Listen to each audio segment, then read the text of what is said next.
Pour le conseil municipal de ce soir, on donne pouvoir à Madame Lerda, à Madame Flack, Monsieur Espoto, à Monsieur Valcouvert, Madame Smith-Moura et à Madame Armandi, Madame Guénon à Madame Pellegrino et Monsieur Nestola à Madame Médéric. Comme Madame Guénon n'est pas là, il va falloir désigner un secrétaire de séance. Le sourire de Céline est tellement charmant. Elle sera notre secrétaire ce soir. Donc, nous avons un secrétaire de séance. Je vais vous demander si vous avez des remarques sur le compte rendu. Je rappelle que nos échanges sont enregistrés afin de faciliter la retranscription par les services. Est-ce que vous avez des remarques sur le compte rendu du conseil municipal du 25 juin? Je vous propose donc d'adopter ce compte rendu. Qui est contre? Qui s'abstient? Je vous remercie. Nous en venons aux décisions qui ont été prises depuis le dernier conseil municipal. Est-ce que vous avez des questions sur ces décisions? Déjà, ça serait peut-être bien aussi qu'on les lise, mais bon, c'est pas grave. Donc, avant d'aborder les différentes décisions, on souhaiterait faire une remarque d'ordre général. Tout d'abord, on tient à remercier les services qui ont répondu très rapidement à notre demande en nous transmettant les conventions et les contrats que nous souhaitions consulter, ce qui nous a permis de préparer ce conseil dans de bonnes conditions. En revanche, cette démarche nous a également montré que pour plusieurs décisions, la seule lecture du document ne permet pas de comprendre pleinement les tenants et les aboutissants de l'acte. Certaines décisions ne précisent pas la durée des contrats, d'autres présentent des montants tantôt en hors taxe, tantôt en toutes taxes comprises, et parfois sans préciser si le montant est pour la durée totale ou si c'est annuel. Cette absence d'harmonisation complique la lecture et l'analyse des décisions. Donc, dans un souci de clarté et d'uniformisation, nous souhaiterions qu'à l'avenir, les décisions présentent systématiquement, si c'est possible, les mêmes informations essentielles, à savoir la durée de l'engagement lorsqu'il y en a une, des montants présentés de manière homogène, soit hors taxe, soit TTC. Et enfin, afin de faciliter le travail de l'ensemble des conseillers municipaux, est-ce qu'il serait envisageable que les conventions, contrats et avenants auxquels les décisions font référence nous soient transmis par voie électronique en même temps que les décisions lors de l'envoi des dossiers du conseil municipal? Je pense qu'il serait plus simple quand vous les transmettre chaque fois que vous avez une question à poser, parce qu'il y a quand même de nombreux actes de décision qui sont pris, et il est un petit peu lourd à chaque fois de vous transmettre l'ensemble de tous les documents. Bon, on les demandera. À poser des questions, les services sont là pour y répondre, et j'ai bien noté votre demande pour l'uniformisation de la présentation. C'est gentil. Sur ces décisions, est-ce que vous avez une question particulière? Oui, alors on a des questions sur la décision 129. On salue bien évidemment ce don et remercions les donateurs. En revanche, nous nous interrogeons sur les conséquences pratiques pour la médiathèque. Est-ce qu'il y a une évaluation patrimoniale ou une estimation de ce fonds qui a été réalisée ou qui est prévue, ou est-il prévu d'en réaliser une, ainsi que l'importance de ce don? Et la convention prévoit que ce fonds pourra être enrichi par de nouvelles publications. Est-ce que les futurs enrichissements feront-ils aussi l'objet d'une nouvelle décision, d'une information au conseil municipal? Pourquoi pas? Est-ce que vous êtes allé consulter ce fonds? Oui, il n'y a pas. Il n'y a pas justement ce qu'on vous demande, il n'y a pas d'estimation. Ben, il y en a, je ne saurais pas la faire, l'estimation. C'est un don qui est fait par un habitant de la commune à la médiathèque. On le prend, on l'archive, on le propose à la consultation à nos administrés, mais il n'y a pas de valorisation particulière. Je ne sais pas si c'est je sais même pas si c'est valorisable, puisque ce n'est pas commercialisé. Ok. Il faut revenir un expert pour ça. Non, mais peut-être que les donateurs avaient, eux, déjà estimé leurs biens. C'est pour ça que je me permettais de poser la question. Un acte tout à fait spontané de leur part. Ils ne voulaient même pas être ni cités. Ils n'ont voulu ni être pris en photo, ni cités. Non, mais c'est pour ça que je me suis pas permise non plus de les citer. Voilà. Ensuite, on avait des questions sur la décision 131. Alors, la décision 131, elle porte sur l'ensemble des contrats qui sont mentionnés dans l'intitulé. Les licences, maintenant, c'est hébergement, ou bien uniquement sur le contrat d'hébergement, parce qu'on fait référence, si c'est l'ensemble des contrats qui est bien concerné, pourquoi est-ce que c'est le seul montant annuel du contrat d'hébergement qui est mentionné et qui apparaît dans cette décision, puisque si on lit le contrat de licence qu'on a eu, on y voit apparaître également une maintenance pour le modulo borne et l'hébergement. Donc, du coup, on se posait la question pourquoi le montant, voilà, si on pouvait nous préciser, du coup, quel était le montant annuel global de ces différents contrats et par conséquent, le montant total de l'engagement de la commune sur la durée des 3 ans. Je le note. On demandera l'ensemble des éléments. Ok. Ensuite, je poursuis sur la décision 133. Est-ce qu'il est prévu de mesurer la fréquentation de cette borne afin d'évaluer son utilisation par les habitants et de vérifier qu'elle répond bien aux objectifs poursuivis ou pas du tout? C'était juste... C'est un objectif d'information, pas de rentabilité. Non, mais on pourrait savoir s'il y a une nécessité à faire une deuxième borne. C'est l'affichage légal. Elle remplace l'affichage légal, d'abord. Ok. Et c'est écologique. Ah non, mais on remet pas la nécessité, on se demande juste si vous comptiez mesurer. La fréquentation, pas du tout. Ok. Non, c'est une demande d'information que nous avons. Ok. Au travers de cette travail. Ok, très bien. Sur la décision 134 maintenant. Pareil, les différentes pièces contractuelles font apparaître plusieurs montants. Il n'est pas toujours facile d'identifier les coûts annuels exacts de cette prestation. Du coup, on se demande si vous pouvez nous confirmer quel est le montant annuel global réellement supporté par la commune pour ce contrat, puisqu'on nous fait référence à, c'est la décision 134, à 100 € hors taxes par an. Or, pareil, dans l'annexe financière, il est précisé qu'il y a 200 € hors taxes par an. Et il y a aussi une licence pour 100 €. Donc, ce qui fait pas 100, mais 300. Messieurs, Baptiste, tu as un élément par rapport à ça? Allez, on piochera les contrats de ligne blanc. C'est l'ensemble des panneaux lumineux. On a compris. Ensuite, c'était la décision, je crois que c'était 137. On parlait du contrat qui prévoit une prise d'effet au 1er mai. Alors qu'il a été signé le 18 juin, on s'est vu entre-temps et on se demandait pourquoi cette rétroactivité correspondait-elle à la continuité d'un précédent contrat ou à une autre justification. C'est pour les défibrillateurs, c'est ça? Oui.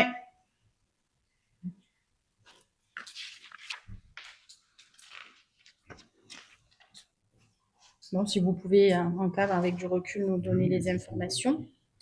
Et enfin, je terminerai. Alors, j'ai encore la décision 138. Donc, sur celle-ci, j'ai pas de remarques sur le fond de cette convention. Donc, c'est celle où on partage les 50% de coût total avec la commune du Tolonnais. En revanche, je souhaite faire une observation sur sa présentation. La décision indique uniquement, je cite, 50% du coût total des frais supportés par la commune de Rousset, sans préciser le coût total de l'opération ni le montant restant à la charge de la commune. Ce n'est qu'à la lecture de la convention que l'on découvre le coût total. Je trouvais ça un peu dommage. Et enfin, pour terminer, c'était la décision 143. On parle de 70 € TTC par séance. Est-ce qu'on sait à peu près avoir un ordre d'idée combien il y a de séances à l'année? Le nombre de séances. Les ateliers d'écriture. On pourra vous le dire, mais là, je ne voulais pas. Ok. On pourra vous le dire. Il suffit de vous demander à la SODESES, on vous dira. Parfait. Merci. Pas de questions. Juste une petite suggestion, ce serait bien que dans les décisions, d'une manière systématique, on ait toujours, quand c'est une entreprise ou quand c'est une association, qu'on ait toujours le numéro de SIRET ou le numéro d'identification. Pour bien savoir exactement à qui c'est, à quelle entreprise ou quel acteur. On va C'est simplement, c'est de le rajouter, c'est de manière systématique. Mais ça a trop d'informations. Non, mais c'est une On va essayer d'être le plus clair possible. On va essayer de vous donner le maximum d'informations en restant raisonnable. Non, mais c'est-à-dire pourquoi le numéro de SIRET est important? C'est que ça permet l'identification claire. On tape le numéro de SIRET, on a la totalité de l'information sur la société, on sait exactement ce qu'il en est. Et encore une fois, je vous invite, moi, à chaque fois que vous avez des questions, des précisions, venez les demander au service. Ne demandez pas au service de vous donner la totalité de tout ce qui se passe dans la mairie. De chaque fois que je signe un papier, non, mais quand on n'a pas les informations telles qu'un montant ou la périodicité, je me suis permise effectivement de les demander. Vous félicitiez les Exactement. pour la rapidité avec laquelle Exactement. vous avez répondu à vos questions. Oui, oui. N'hésitez pas. On n'hésitera pas. Très bien. On va en venir à l'ordre du jour de notre conseil municipal avec le projet numéro 1 qui est une décision budgétaire. Il s'agit donc, vous savez que nous avions une convention avec la métropole sur la gestion de notre zone d'activité. Cette convention s'est terminée au 31 décembre 2025 et ne sera plus reconduite malheureusement. Résultat, notre zone d'activité est sale, parce qu'en tant qu'enseignant qui faisions l'entretien, c'était bien fait. Maintenant que la métropole veut reprendre sa compétence, ce n'est plus fait. Toujours est-il que le solde de 2025 de 71 470 € n'a pas encore été encaissé par la ville. Il sera perçu, d'après ce que nous disent les services de la métropole, entre le 1er août et le 31 décembre 2026. Je vous précise que donc ces conventions ont pris fin. Comptablement, le Trésor public demande de solder les écritures de rattachement au cours du premier semestre 2026. Il convient donc de mettre à jour certains crédits budgétaires afin d'annuler les écritures de rattachement et on les remettra dans le deuxième semestre, donc pour un montant de 71 470 €. Dans les dépenses de fonctionnement, plus 71 470 € au chapitre autres charges de gestion courante, et dans les recettes de fonctionnement, la même somme au chapitre 70 des produits de services et ventes diverses. Est-ce qu'il y a des questions, des oppositions ou des abstentions? Je vous remercie. Le point numéro 2 concerne une subvention aux associations. Il s'agit d'attribuer une subvention exceptionnelle, et j'insiste sur le caractère exceptionnel de cette subvention, à l'association La Marelle Ludothèque. Donc j'ai reçu à de très nombreuses reprises la présidente de La Marelle Ludothèque qui m'a fait état d'un certain inconfort, de certaines difficultés à construire et à finaliser leur budget 2026. Un budget qui est très fortement impacté par la masse salariale qui représente 80% des dépenses de l'association. Donc, afin de soutenir cette association, dont l'objet et l'intérêt général est proposé de lui attribuer une subvention exceptionnelle d'un montant de 6 000 €. Cette subvention va leur permettre de finaliser leur budget 2026.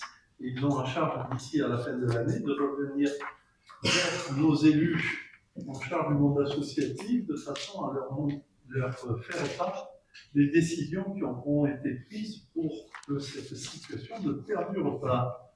Donc, par délibération 65-2026 du 25 juin, le montant des subventions restant à répartir était de 57 700 €. Si nous attribuons 6 000 € à la Marelle Ludothèque, le nouveau montant restant à répartir sera de 51 700 €. Est-ce qu'il y a des questions?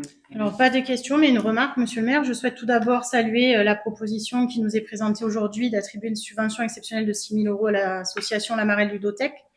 Cette aide est indispensable pour permettre à l'association de poursuivre ses activités jusqu'à la fin de l'année. C'est pourquoi nous voterons bien évidemment favorablement.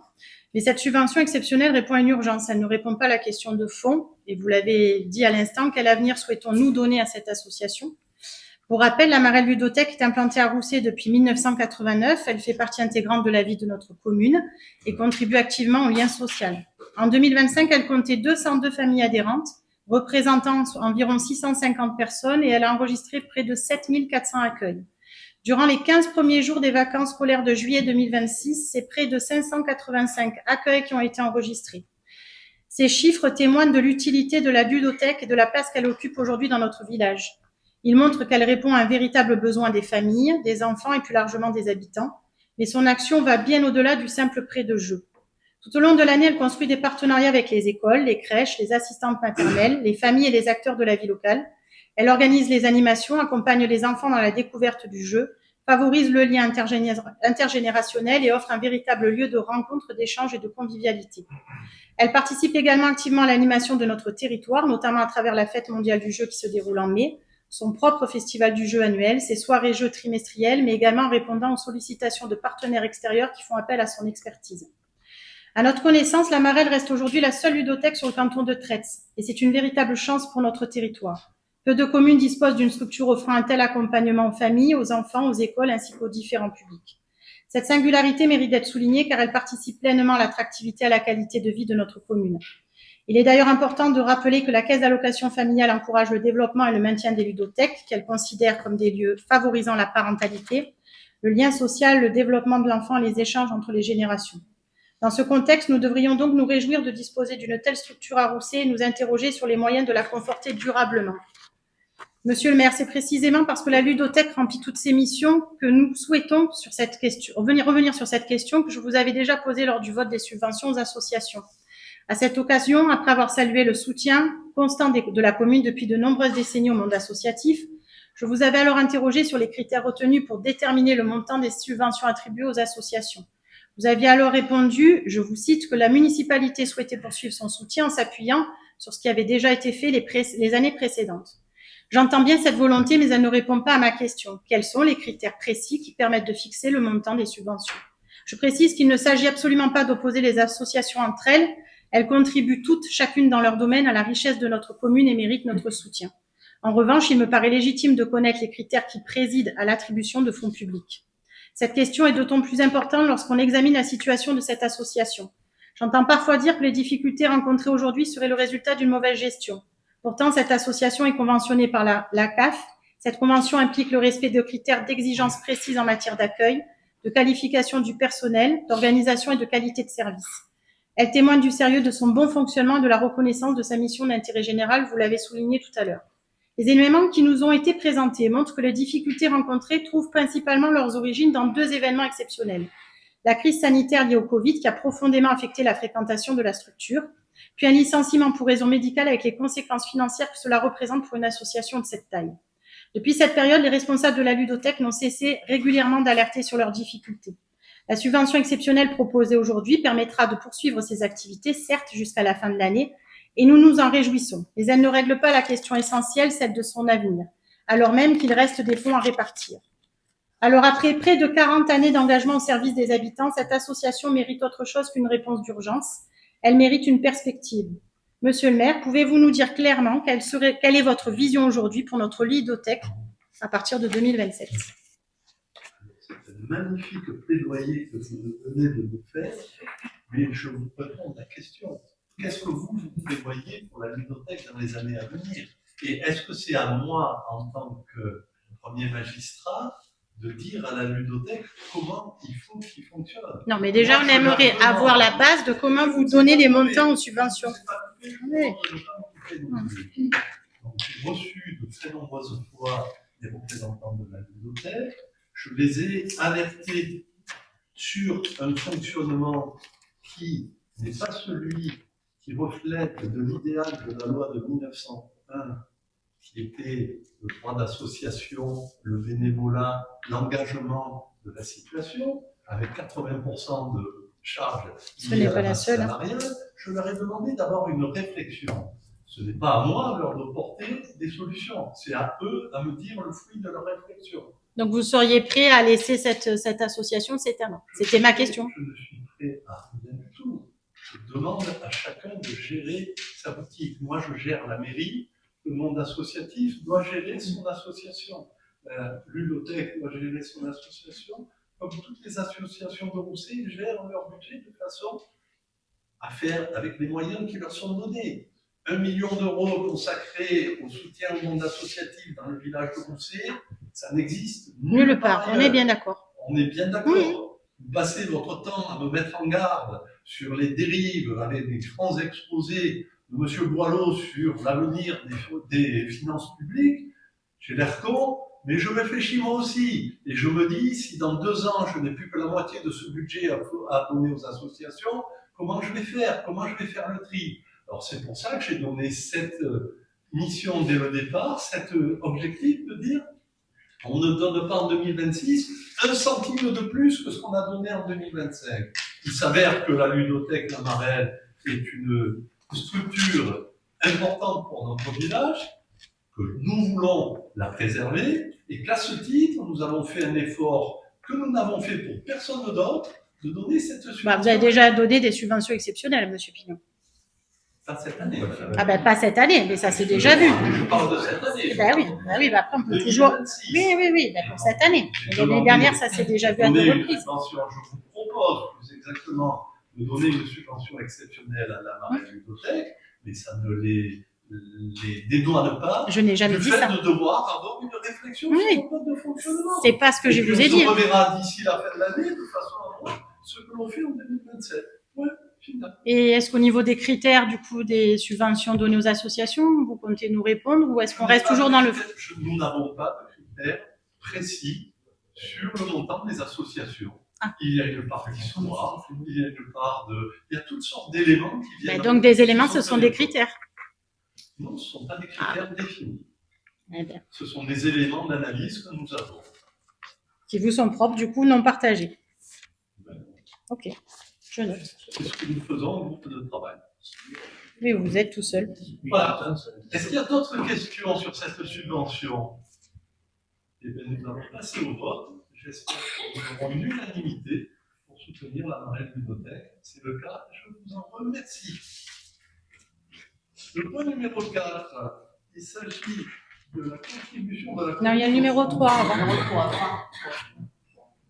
L'adhésion de la commune au réseau Initiative PIDEX. J'espère que vous connaissez tous cette association qui accompagne les créateurs d'entreprises, qui les aide à faire un business plan, qui les aide à analyser un petit peu le marché et qui leur octroie des prêts bonifiés, des prêts à taux zéro pour pouvoir démarrer. Certaines personnes avancées ont dû en profiter.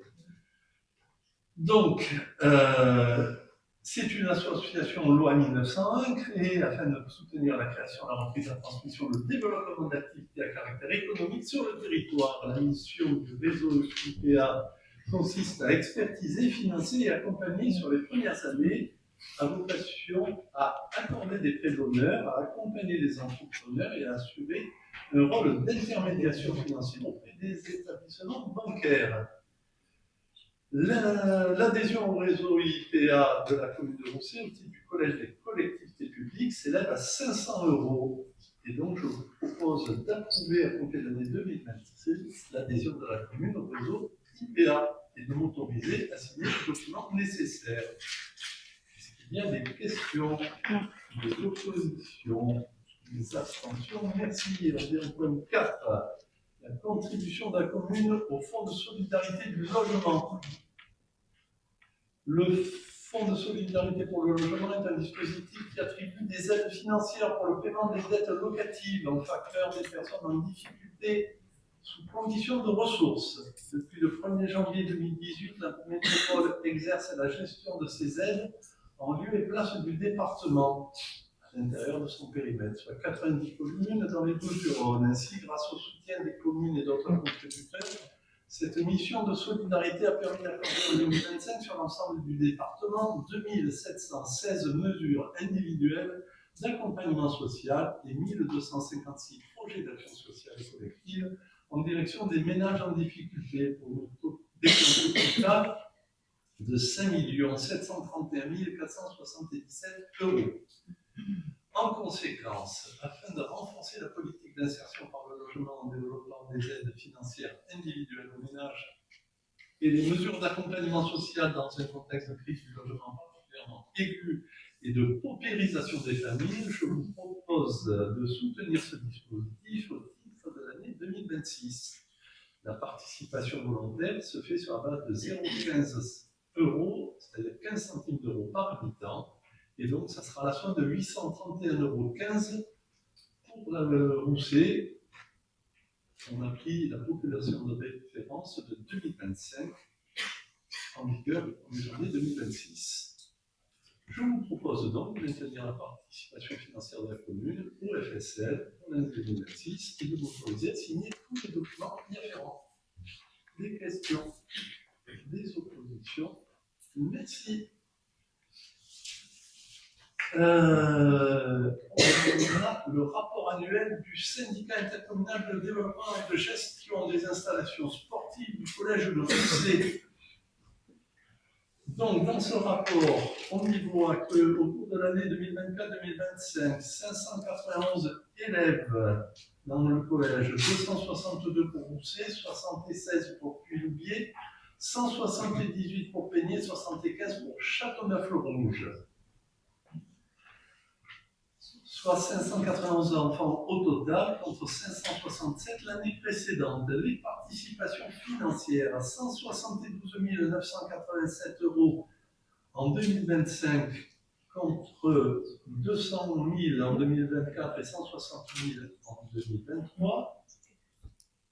Ça, c'est pour la commune de Rousset, 75,21%.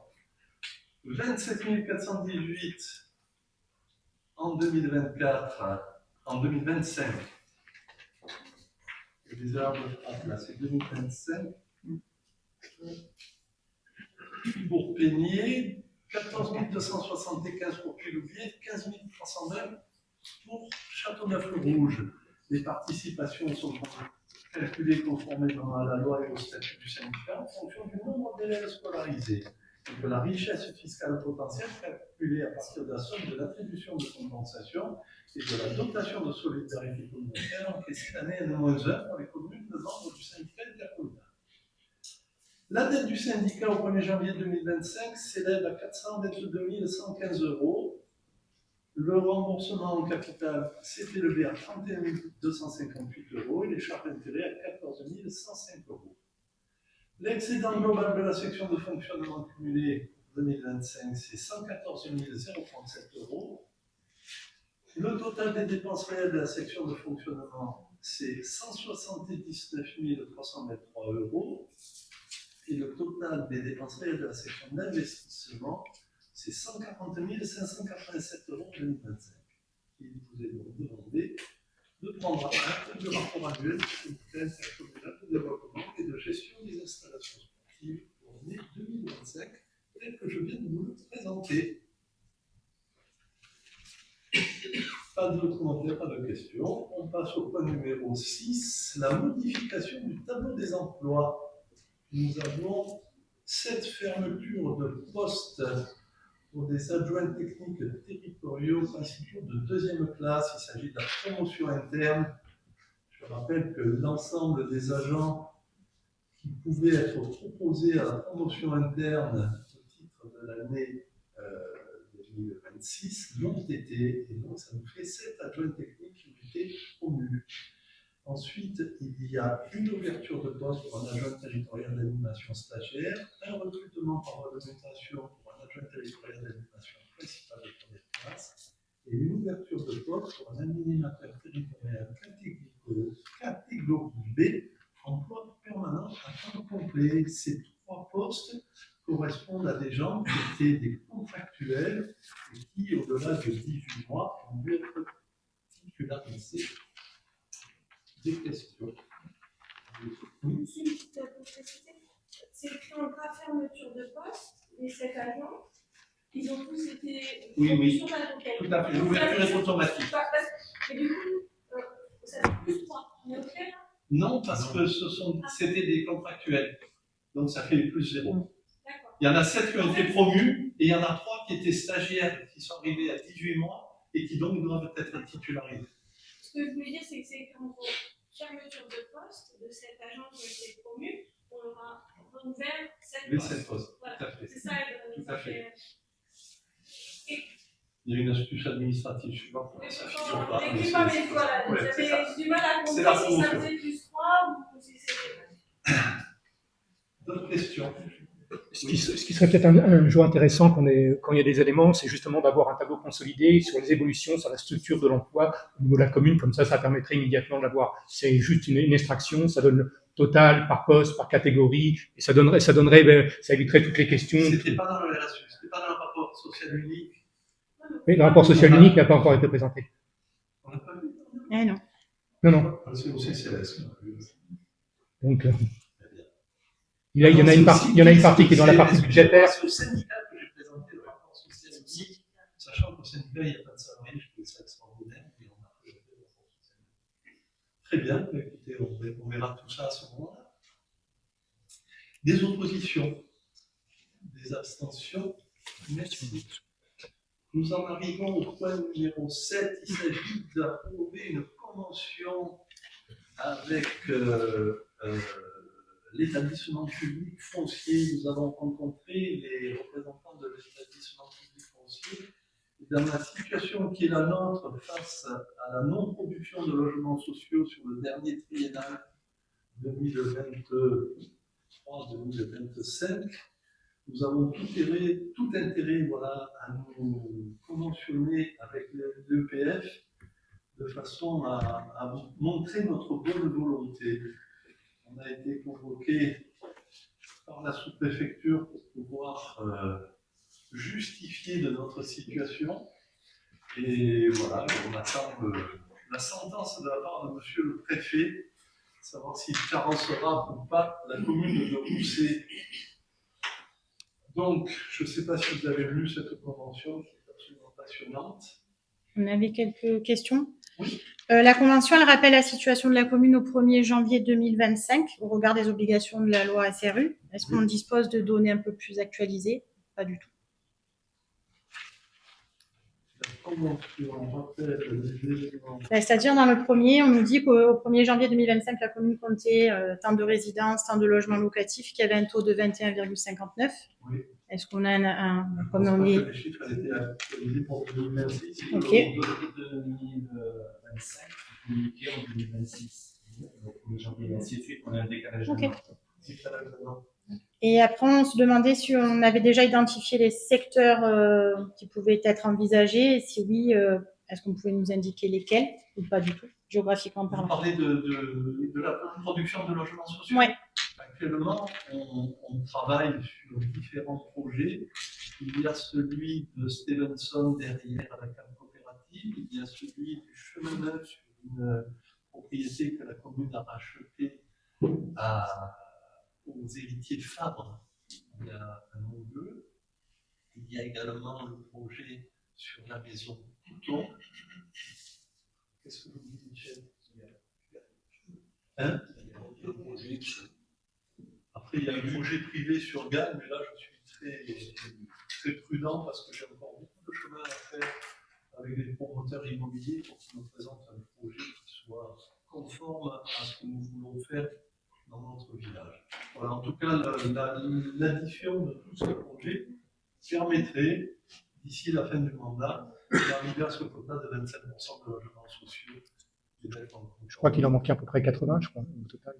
Il en manquait à peu près de l'ordre de 80. Il manque, voilà, moins de 100 Moins de 100 logements, c'est-à-dire qu'avec en consolidant, ça représente les différents projets qui sont annoncés, ça représente sensiblement ça, sous réserve qu'il n'y ait pas d'autres projets qui sont construits qui élargiraient. Pour être très clair, en fait, ce qui a été fait précédemment avec des projets quand même assez importants, où on était au-delà de 50 logements, et où on respectait le règlement du PLU avec un tiers de logements sociaux, nous a quand même pénalisé, parce qu'on a beaucoup produit de logements, et on a aussi beaucoup produit de nécessité de construire en plus des logements sociaux. Très simplement, quand vous faites 60 logements, que vous en mettez 40 en accession à la propriété, et que vous en mettez 20 en logements sociaux, vous avez augmenté votre quota de logements sociaux de 20, et vous avez diminué la part. 40, et donc il faut en mettre 10 logements sociaux. Vous avez diminué la part. Et donc, on se mord la queue. Et c'est ça le côté vicieux de la loi. Et actuellement, nous portons des messages auprès des promoteurs immobiliers afin de produire des programmes 100% sociaux, sous forme de locatif social, sous forme de BRS également. Monsieur le maire, oui, juste répondre plus précisément à la question par rapport à la convention de l'EPF. L'orientation, ça serait principalement de travailler sur les logements dans le centre ancien. Donc, au niveau Sur l'acquisition, amélioration, ça sera des petits coups. Voilà, ça sera des petits coups, ça ne sera pas sur des Très bien. Mais ça montre à la préfecture notre volonté de vouloir travailler sur ce dossier du logement social. Est-ce qu'il y a d'autres questions? Non. Est-ce que vous validez la signature de cette convention? Je vous en remercie. Et le point numéro 8, nous revenons au jardin familial de Saint-Hubert. pour acheter une parcelle aux consorts médicaux. Je ne sais pas si vous avez eu la curiosité de vous rendre sur place, mais ça commence à avoir une bonne tête au niveau des gens de Saint-Hubert. On arrive même à rêver du jour où on aura redonné de la vie à l'ensemble. Est-ce que vous avez des questions particulières? On peut continuer, pas d'opposition, pas d'abstention. Merci. Le point numéro 9, c'est une petite précision par rapport à la délibération 78-2026 que nous avions adoptée le 25 juin. Nous avions oublié les transports de la RPM pour nos lycéens qui fréquentent des établissements marseillais. Ça représente un montant annuel de 220 €. Et je vous remercie de bien vouloir nous ajouter ça à la délibération. Des oppositions, des abstentions, je vous remercie de votre épuisé. Je vous souhaite de bonnes vacances.